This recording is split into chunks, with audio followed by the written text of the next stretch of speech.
This is Women Road Warriors with Shelley Johnson and Kathy Tuccaro. From the corporate office to the cab of a truck, they're here to inspire and empower women in all professions. So gear down, sit back, and enjoy.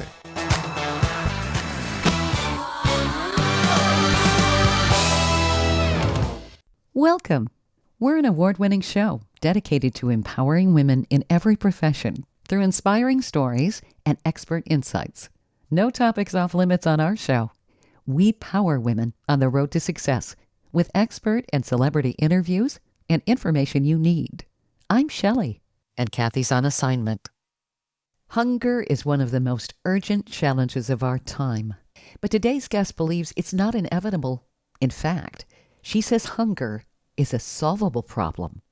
Jenique Jones knows this not just as an advocate, but from lived experience. Growing up in Harlem during the crack epidemic, she was raised by her grandmother and saw firsthand how broken systems can leave entire communities struggling to access basic necessities like nutritious food. Those early experiences ignited a passion that would shape her life's mission. Jenique has devoted her career to strengthening communities and fighting hunger through innovative leadership and partnerships. She began her public service career with the New York State Senate and later worked in education, building community partnerships before spending more than a decade at City Harvest. There she helped guide the organization through major growth, technological innovation, and crises, including Hurricane Sandy and the COVID-19 pandemic. Today, Jenique serves as Executive Director of WhyHunger, the global nonprofit that was founded in 1975 by musician Harry Chapin and radio host Bill Ayers on a powerful belief: access to nutritious food is a fundamental human right. Jenique is now leading the organization back to its founding mission while expanding its visibility and funding to advance sustainable solutions to hunger. Along the way, she's helped launch award-winning tools like the Plentiful app, strengthened donor and corporate partnerships, and built strong, engaged teams committed to making nutritious food accessible to more communities. From her base outside Washington, D.C., Jenique is helping lead a worldwide movement tackling hunger at its roots. In just the past 3 years, WhyHunger has connected more than 3.5 million people to nutritious local food and invested nearly $7 million globally to support sustainable agriculture and community-driven solutions that empower people to feed themselves and their communities. Jenique, this is inspiring work, and I'm so excited to learn more. Welcome to our show. Thank you for having me. I need to take you everywhere to introduce me. That's pretty impressive. Didn't even know it. Oh, well, thank you, Jenique. Your story, too. Growing up in Harlem and seeing firsthand how systems can fail communities. And when it comes to something as fundamental as food, that is just egregious. How did those early experiences shape your understanding of hunger? What's interesting is where I first learned that systems broke down was actually around education. The reason around that was my family, my grandmother particularly, fought for me to always be in the top class, go to the best schools, because we lived in a neighborhood that did not have the best school system. Years later, seeing friends that I know were just as smart as I was, if not smarter, who were not in the same place that I was in my life as an adult.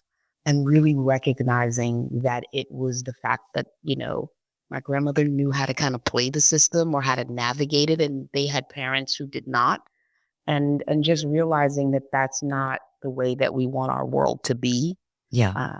And then at that time, I was also, I was still living in Harlem. I was working in a school, one of the schools that I would have gone to, which had been a very low performing school, had my grandmother not done the things that she had done. And I met a young lady who had, a lot of health problems. Her family was very poor. And her and her sister used to come to school because it was the place that they were guaranteed to get 2 meals. And so that is where I really began to see, again, how the system and how things are set up, and with that inequity and that inequality. Because the idea that a child who, is basically depending on either the school system or the hospital, because those are the two places she pretty much spent her time for most of her daily meals, that's not Not in the richest country in the world. Absolutely not. That did not sit right with me, and it's really what led me to move from, working in education or politics to wanting to be in the food space to try to make, changes. Absolutely.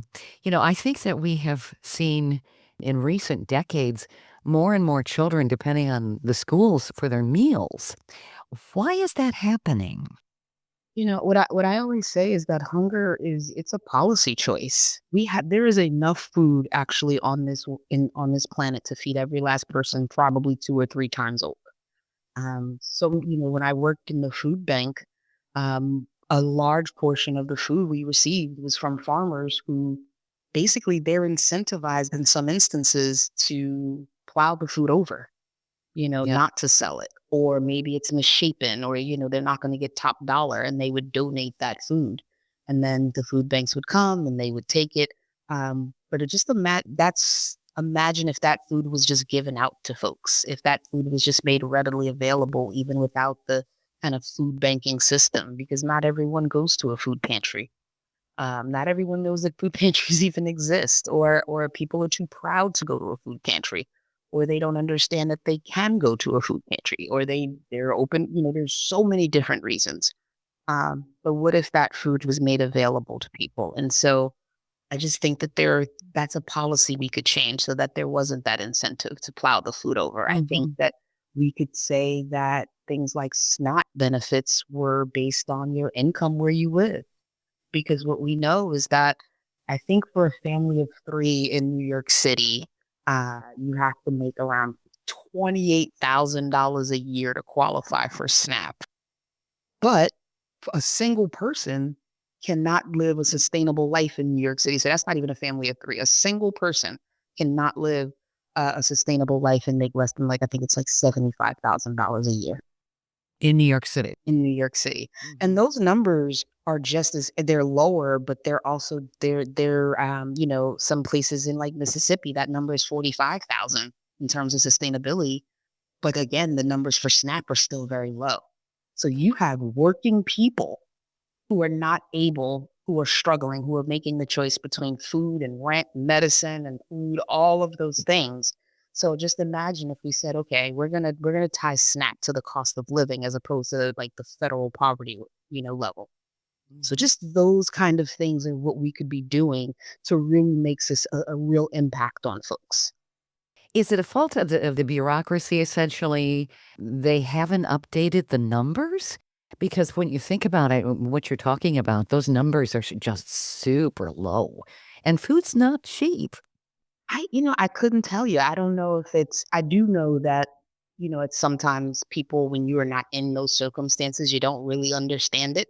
Mhm. It's why the SNAP challenge that everyone was doing a couple of years ago was so impactful, because you had very well off people who were trying to live on what people get through the SNAP, program, and were mortified because they really understood what it meant. I think that, we have a lot of people who make decisions around hunger and poverty who either aren't experiencing those things at the time, or maybe, and if they have, they're so far removed from it that it's I don't think they truly understand what people are going through. Sure. I won't even say it's that they don't care. I think it's hard, to even for myself. I didn't grow up making a ton of money or anything like that, but I have a much different level of living than now than I did as a child. And so there's certain things that I still remember, but it doesn't resonate with me the way that it once did. So I think, we really have to make sure that the people who are the most impacted are a part of the conversation. That's a big thing that we do at Why Hunger. We believe that the communities that we are working in are the ones who are best designed to come up with the solutions. And so I think that's a part of it. Let's bring these folks into the conversation when you're passing these bills and you're making these decisions. Mhm. I think that's really important. Oh, absolutely. Well, that makes only good sense. You can't be up in your ivory towers making decisions for other people. You should have people who can give you the feedback, who are there, who are in the trenches, if you will, who are on the street walking around saying, this is what's really happening, because otherwise you have no idea. And I think that that's something that unfortunately has gone with government bureaucracy for decades. I mean, when you're talking about plowing food under, I know that that was being done even around World War II. So, I mean, we're talking many, many, many decades where farmers were incentivized not to grow a certain crop and that kind of thing. So, I mean, and it's a wasteful thing to do. Food should be provided for people. That's why we have it. And no one, I agree with you, no one should go hungry in this country at all. And they should go hungry anywhere. I couldn't agree more. And it's I think that to me, food is the one thing we all need. It's just why we believe it's a basic human right. You can go without a lot of things. You can technically you can be stark naked, you can not have a home, you can not have certain things, but we need food and water. And so to me, those are just that should be the floor of what people have access to. I think it should we truly believe that food and nutritious food should be a human right. I agree. Stay tuned for more of Women Road Warriors coming up. Dean Michael, the tax doctor here. I have one question for you. Do you want to stop worrying about the IRS? If the answer is yes, then look no further. I've been around for years. I've helped countless people across the country, and my success rate speaks for itself. So now you know where to find good, honest help with your tax problems. What are you waiting for? If you owe more than $10,000 to the IRS or haven't filed in years, call me now at 888-557-4020 or go to mytaxhelpmd.com for a free consultation and get your life back. Industry movement Trucking Moves America Forward is telling the story of the industry. Our safety champions, the women of trucking, independent contractors, the next generation of truckers, and more. Help us promote the best of our industry. Share your story and what you love about trucking. Share images of a moment you're proud of. And join us on social media. Learn more at truckingmovesamerica.com.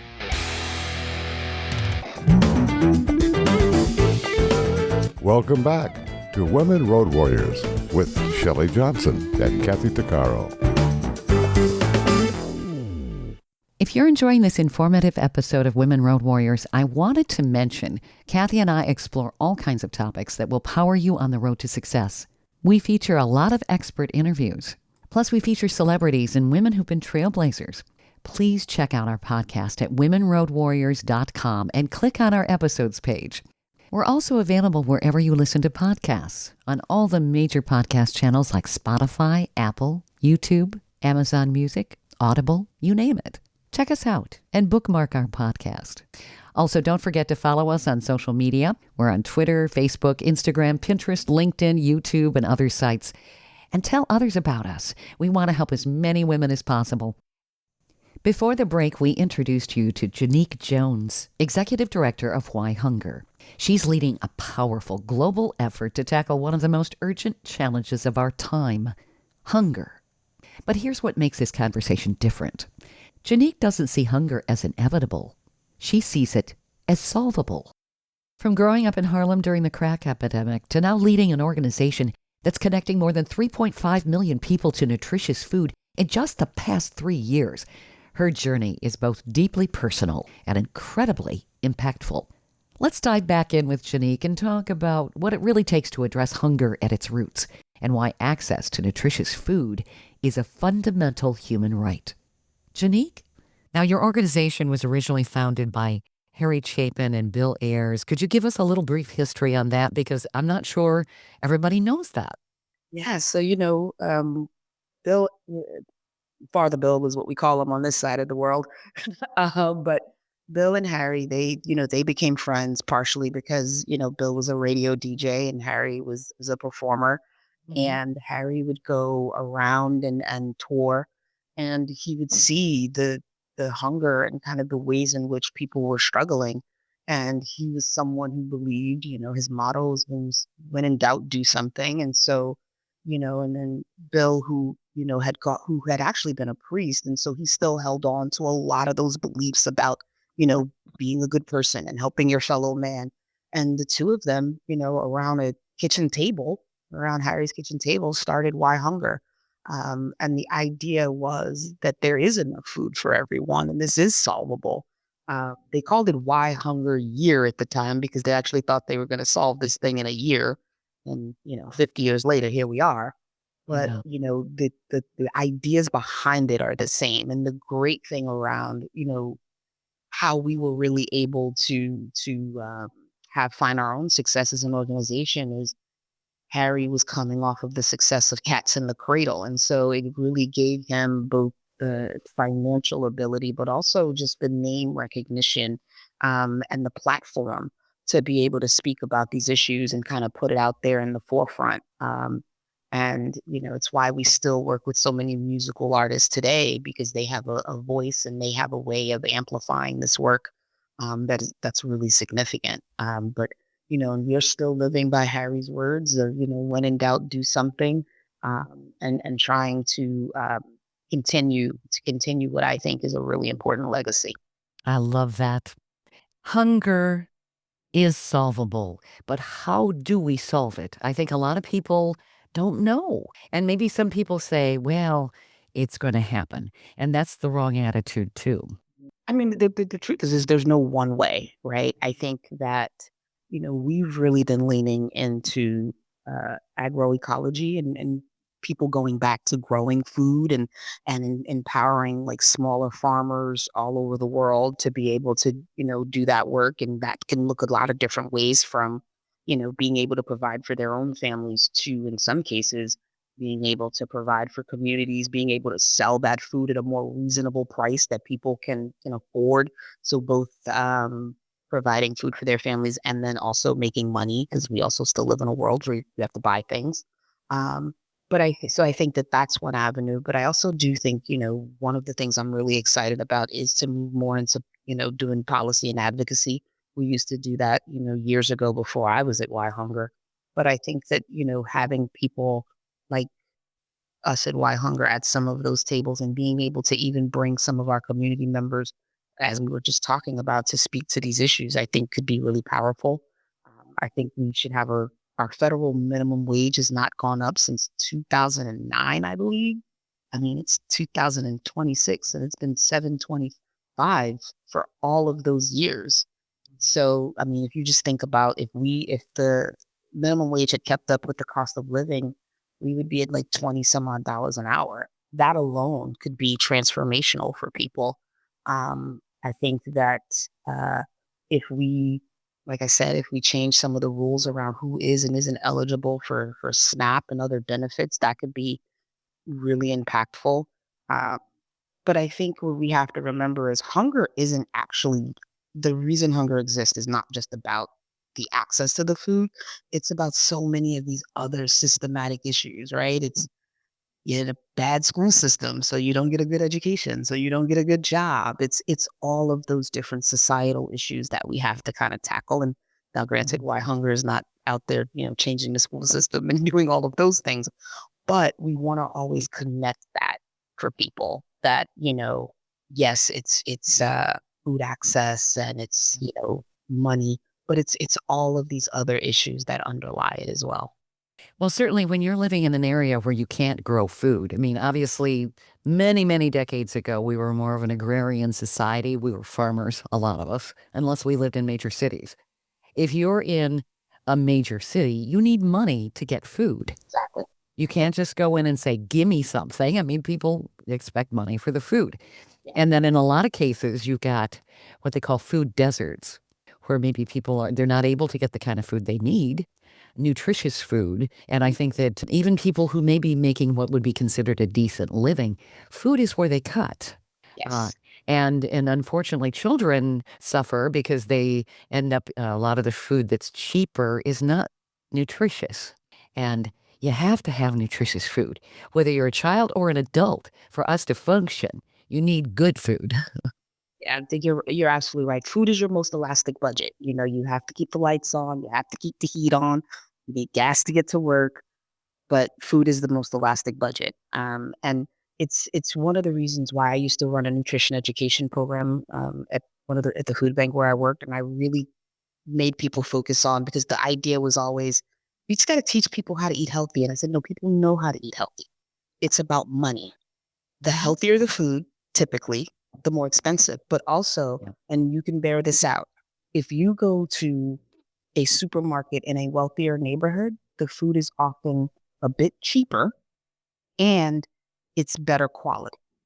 And then you go to the supermarket in the poorer neighborhood, it's more expensive and it goes bad faster. And and I lived in, when I lived in New York, I lived in Flatbush, which is a changing neighborhood right now, but my supermarket was not the best. And I would never buy produce from the supermarket because you get it home and it's bad in 2 days. I had the means to then go to somewhere else and buy my food or order it from someplace, but most people don't have that. So when you're making that choice, what you do is you buy the canned stuff with the sodium, or or think about this: a container of orange juice is $7, but you can get 3 2-liter sodas for 5. Yeah. So it's those kind of choices, and people often say, "Well, just drink water or just do this," because there's also this like shaming of people who don't have money that they should not have treats or they shouldn't have this. We never shame rich people for eating junk food, but we do it with poor people. Yeah. Why would you say food in a poor neighborhood was typically more expensive and the produce was not as fresh? That doesn't seem right at all. I mean, it looks like they're the last to be delivered, the fresh produce or something. I've never understood it. I mean, I could probably sit here and hypothesize. I think that there is a stigma on poor people, and sometimes I remember once there was a man who worked at the food bank. He didn't work there long because he was kind of a jerk, but one of the trucks was late to the food pantry. And what he said was, people can wait for their free food. What else they got to do? Wow. I think that there's also this attitude of, people who are in certain circumstances are there because of poor life choices or they deserve it. And so, that's possible. I can't say that that's for certain, but I've definitely seen that attitude among a lot of people. So, I would not be surprised if that played a bit into it. I do know that there is also the fact that often, um, in poorer neighborhoods, people like to talk about the crime or things like that, or higher insurance rates or what have you. So then they say they have to up the cost and, those kind of things. It could be very well be a mult, but it's probably a combination of all of these kind of things. I remember growing up, my mother used to say that food is the best health insurance you can have. I mean, yeah, Yeah. Middle's right. Yeah. Nutritious food, if you eat well, you're going to have better health. It goes hand in hand. Yeah. Now, obviously, when I was in college, I used to eat, ramen noodles and stuff like that. You cut corners because you got other stuff you'd rather be doing, but that's where the maturity has to kick in too. But They're also delicious, but right. But a lot of sodium, and you want convenience when you're 18, 19 years old. But yeah, I mean, the education, and I think that our school systems, I don't know if that's across the board, they used to have better home economics classes. I don't know if they're teaching. not Nice. anymore. Not anymore? There's no home ec. There's no kids. I mean, kids leave school now. They can't. They don't know anything about cooking. They can't balance a budget. They can shop. All of those kind of things. I mean, they may still exist in some school systems or some schools, but on average, those are not things that people are teaching anymore. Wow. No, not at all. And I worked in schools, so I can tell you firsthand. So That's just amazing because I'd heard stories like during the Depression, home economics teachers would actually teach the students how to make substitutes. If you didn't have any butter, you use this or this or this because people didn't have the food. They didn't have the money with the Depression. So they taught them how to make substitutions and various other things. And that's so essential. I mean, I'm gonna be 49 in like a month and a half, and I did not have home ec in school. So it's been gone for quite some time. Yeah. I was fortunate that I had a family that really liked to cook, so I learned that way. But and how to make healthier meals even, but if I did not have that, I would be in the same boat. So it's kind of a logarithm. You've got people growing up that don't necessarily know how to cook healthy. They don't know how to do the things that they need to do. So, I mean, then they can't even be their own best advocate either on, I want better food in these grocery stores. And I mean, how do we make this change? I mean, it sounds like there's so many elements. It's quite overwhelming, and it's wonderful what Why Hunger is doing.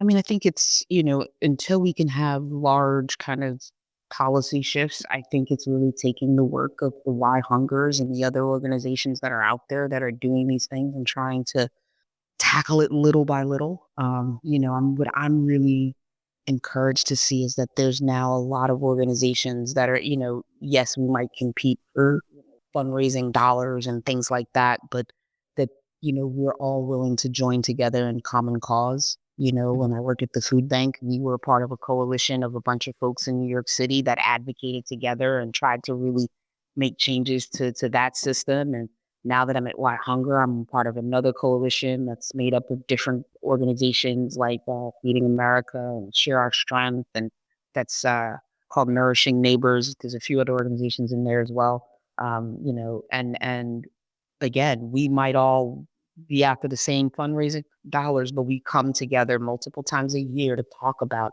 how can we make these changes together. And we do this really well, so we're going to tackle this part, and this other organization does this really well, so we're going to tackle that part. I think that we have to get through some of this together, and I think we have to start to even expanding our coalition, even if not through that particular group, but just in general, to organizations that are doing work around income inequality or gender discrimination, because what we also know is women are more food insecure than men, Yeah. which also goes back to money. And then, we talk a lot at Why Hunger about, marginalized communities, because what we also know is that, there's racial issues involved in that, because even when you think about women who make less than men, white women make the most, and then it's followed by, so there's also those type of issues. And we know, then we also want to support, really coming in coalition with people who are doing work around kind of LGBTQ issues, because we know that, for instance, transgendered women are really, at the lowest end in terms of food insecurity, and indigenous women. So there's just all of these different intersections that, we all have to come together, and it doesn't have to be Why Hunger's kind of area of expertise, but really working with and in solidarity with those organizations. It's why a lot of the farms that we support are BIPOC farms, LGBTQ run farms, women farm. We really try to lean into that idea, even within the work that we're doing. Stay tuned for more of Women Road Warriors coming up.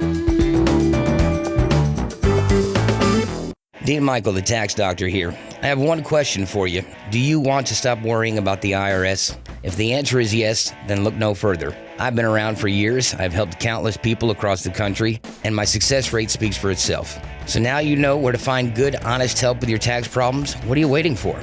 If you owe more than $10,000 to the IRS or haven't filed in years, call me now at 888-557-4020 or go to mytaxhelpmd.com for a free consultation and get your life back. Industry movement Trucking Moves America Forward is telling the story of the industry. Our safety champions, the women of trucking, independent contractors, the next generation of truckers, and more. Help us promote the best of our industry. Share your story and what you love about trucking. Share images of a moment you're proud of. And join us on social media. Learn more at truckingmovesamerica.com.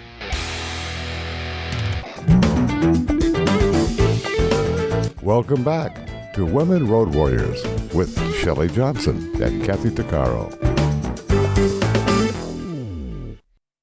Welcome back to Women Road Warriors. We're here with Jenique Jones, and her story is one that really stays with you.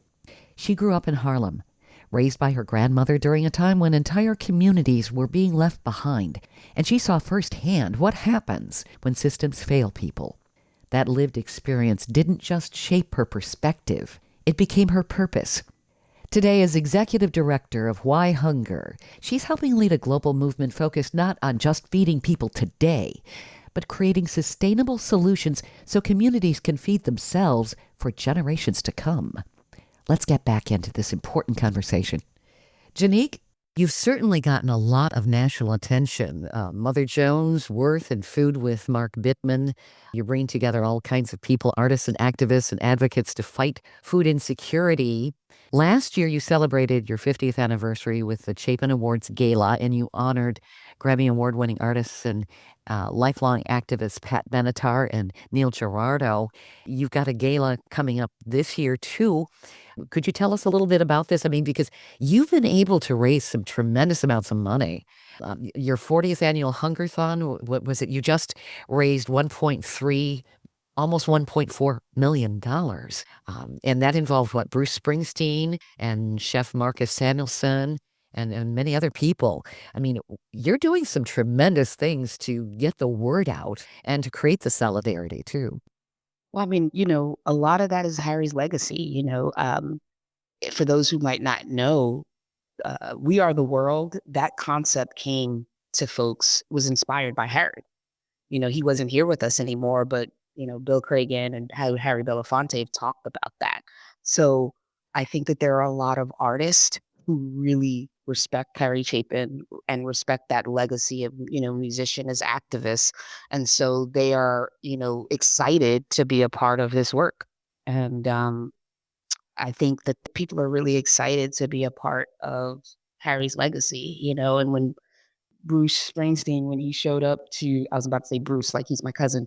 When he showed up to the concert at the Stone Pony, he talked about the first time he met Harry and kind of, that relationship. And so we're very fortunate to kind of stand on those shoulders. Um, and so, and that's where a lot of that comes from. There's a reason we call it the Harry Chapin Awards. So, He was a wonderful man and yeah. a wonderful performer. I had the honor of actually seeing him in concert. What a gracious man. And I mean, he did lots of encores too. Not all performers do that. And he really appreciated the people who came to see him. You could tell that he really cared about people. And Why Hunger definitely shows that. So, what are some of your plans this year and going forward? And what can other people do if they want to get involved? Well, our most immediate plan is that we are going, which we announced today, honor the amazing Andra Day at our gala this year with the Harry Chapin Humanitarian Award. I am so excited about that. And that's coming up on May 6th in New York City at Cipriani's. So those tickets will be going on sale. People can come and to that, buy tables and such. I got to plug that. And then, we are going to be really focused on our strategic planning and what's coming next. We just celebrated 50 years, but what's happening for the next 50 years? Because our goal is to put ourselves out of business.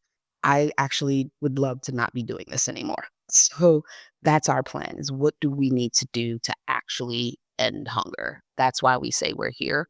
Um, and I think people can support us. They can go to, whyhunger.org and they can donate, they can volunteer to work our hotline. In the fall and the winter of last year, our numbers for our hotline with people calling looking for support went through the roof. So like the year prior, we had about 1 million calls. In 2025, that number was at 2 million. So we literally doubled the amount of calls in 1 year. So that's, we can always use some support there, and you can do it from your home. That's the cool thing. You don't have to come in someplace anymore. You can actually take those calls from your home. But yeah, I think, just whyhunger.org and, no check is too small. One of my favorite things to do is once a week, I sit down and I write postcards to the people who've donated to us. And I don't just do it for the people who give big checks. I do it for people who've given as little as $2 because they matter. I like to say a little bit plus a little bit equals a lot. But yeah, I think those are the main two ways that I'm thinking about. And also just look up for our events. We do really cool events. We was it in 2024, we had our concert with the Roots and Seema Funk and Grace Bowers and last year it was Little Steven and Bruce Springsteen and Yola and Young the Giant. So we do really cool events. We have our Hungerthon Hustle, which was at City Field last year, which is a 5K that we do. And it was so much fun. Mr. and Mrs. Met came out and ran the whole thing with us. And we're going to do it again this year. We haven't solidified the date yet, but it's going to be the November, December. I'm pushing for November because it's a little less cold. But yeah, even those kind of things, just check it out and come and hang out with us because we actually really do a lot of fun stuff. It's fun to do fun things for a good cause. Now, I'm not sure everybody knows that you have a hotline, the WhyHunger hotline. It's 1-800-5-HUNGRY or 1-800-548-6479. Now, is that nationwide when people call in and they need emergency food assistance? You guide them? Yes, it is. They can call or text. They can use those numbers to call or text, and we will provide them food anywhere in the U.S. We will provide them with resources to food anywhere in the U.S. If you text, all you have to do is text your zip code to that number, and you'll get you'll get some of the prompts, and it'll direct you to the places that you might need to go. If you call, there's going to be typically there is someone on the other end of the line. And we, again, free local food and resources right there in your community. That's wonderful. We believe in giving people access to food for today while we work to make it so that they never need us again. That's kind of, we're working on 2 fronts. I like that. Well, and that's what they need. I mean, there's nothing more desperate than being hungry. It's scary enough. I mean, people can be homeless. They can be without those kind of resources. But when they're hungry too, what do? I mean, and when you have children too, there are a lot of parents that are feeding their kids and going hungry. They have to make that kind of choice. And that shouldn't have to be. I mean, I think, and not just children, I think, even the worst person of the worst person should still have food. Yeah. I think that's really important. Absolutely. So how can people volunteer? If they go to your website, would they have places where they could volunteer locally or? They can definitely get in contact with us. And like I said, they can either do some volunteering with us or we can really work to put them together, put them in touch with someone in their community. I mean, and even if you are looking for some place to volunteer in your community, you don't even have to go through us. You can go to your local food pantry, your local soup kitchen. They need support. And it's hard work. I've done it. But I think that we can absolutely connect folks if they're just looking for a repository of some place that they can go quick and easy to find that support. Because even if you text food to that number, it's going to tell you what's in your community. So if you're texting or calling, even if you're not looking for food resources, it's going to give you the things that are in your community where you can reach out and potentially give them support as well. Now, is this nationwide or does your organization help in other countries as well? So for the hotline is nationwide, but our work is global. So we do support organizations with resources and with grants money outside of the U.S. Typically, so for instance, I love to tell the story about the grain mill that we helped purchase for the women in Temu. I can never say the name. A small village in India, and essentially the girls in that village, they would spend all their days instead of going to school grinding mill. And by getting the grain mill, they were able to go to school, and some of those young ladies wound up, becoming leaders in their communities and things like that. So it's, sometimes it's yes by being able to, grind that grain that helps in terms of food production and all of those things. But the fact that those young ladies can now go to school also helps support and uplift that community. So it's kind of a win-win. So those are the type of things that we do outside of the U.S. or helping a village in Kenya with a fishing village. So, those kind of things are what we're doing outside of the U.S. We have a cohort of agroecology schools that we've been working with in, the Caribbean and Latin America. really focusing again on teaching people how to grow food, but grow it in a way that is less harmful to the environment. Sustainability. And certainly in many areas of the world, water is in short supply. So that can impact the crops as well. I would imagine you're probably working with people in that area too, aren't you, in terms of the sustainability and being able to find food solutions that will feed everybody. Yeah, I mean, that's a big reason why we're leaning into, the more indigenous ways of farming, because like I said, it is less harmful to the planet. Industrial farming has actually done a lot of harm to our environment. And so really trying to teach people how to move away from that way of farming. Because one of the other programs we have is we do a lot of what we call rapid response funding. And that's when there's a tornado or there's a hurricane and a village got wiped out or something happens. You know, um, and people need resources to not just rebuild, but even to survive while they rebuild. And so the more we're able to help with that sustainability, hopefully we can start to decrease the need for that rapid response. Well, certainly with the various natural disasters we've had across the country, people have experienced that.